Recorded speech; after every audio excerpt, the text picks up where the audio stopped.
যদি সংযুক্ত না হয়, মানুষ যেটা নিজের দাবির জন্য যদি সংযুক্ত না হয়, তাহলে সেই দাবি কখনো আদায় করা যায় না।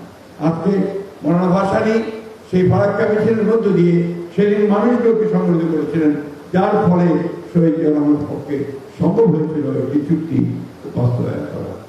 আজকে আমার সেই চুক্তি শেষ হচ্ছে 2026 ডিসেম্বরের মধ্যে এই চুক্তি শেষ হয়ে যাবে।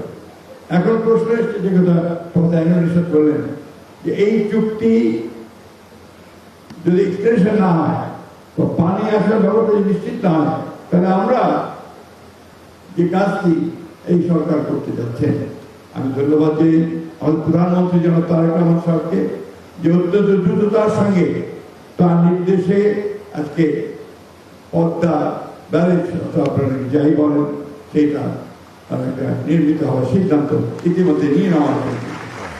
এবং এই সিদ্ধান্তটা আরেকটা ঐতিহাসিক সিদ্ধান্ত, যে সমস্ত ভূকুটিকে উপেক্ষা করে, অর্থাৎ অন্যান্য যে সমস্ত শক্তিগুলো আছে বা দেশগুলো আছে তাদের ভূকুটিকে উপেক্ষা করে কিন্তু এই সিদ্ধান্ত তিনি নিয়েছেন।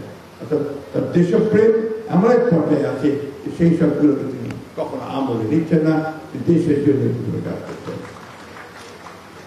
সুধীবৃন্দ, আমরা একটা কথা খুব পরিষ্কার করে জানাতে চাই, জনাব তারেক রহমানের সরকার জনগণের সরকার। জনাব তারেক রহমানের সরকার জনগণ দ্বারা বৈধ উপায়ে নির্বাচিত হয়ে 2/3 সরকার গঠন করেছে। আজকে এই সরকারের বিরুদ্ধে কিছু কিছু শক্তি তারা কিছু অপপ্রচার চালাচ্ছে। শুধু তাই না, দেশের যে স্থিতিশীলতা আছে সেই স্থিতিশীলতাকে বিনষ্ট করবার পায়তারা চালাচ্ছে।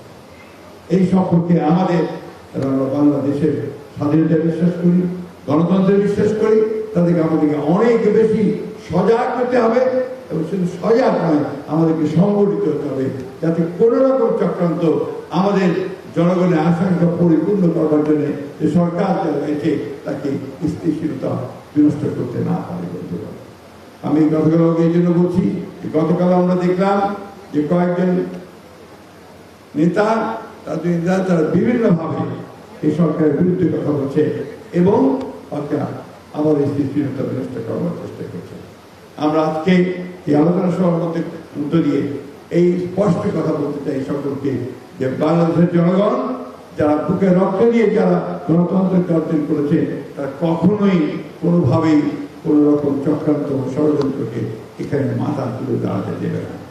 একই সঙ্গে আজকে আমরা ভারতের সরকারের কাছে স্পষ্ট বার্তা জানাতে চাই এই আলোচনা সভার মধ্য দিয়ে, যে আলাপ আলোচনার মাধ্যমে অবিলম্বে এই ফারাক্কার যে চুক্তি, সেই চুক্তি বাংলাদেশের জনগণের সঙ্গে আলাপ করবে, তাদের অভিপ্রায় অনুযায়ী, তাদের চাওয়া অনুযায়ী এটাকে সম্পাদন করতে হবে। এটা তো খুব পরিষ্কার কথা আমাদের।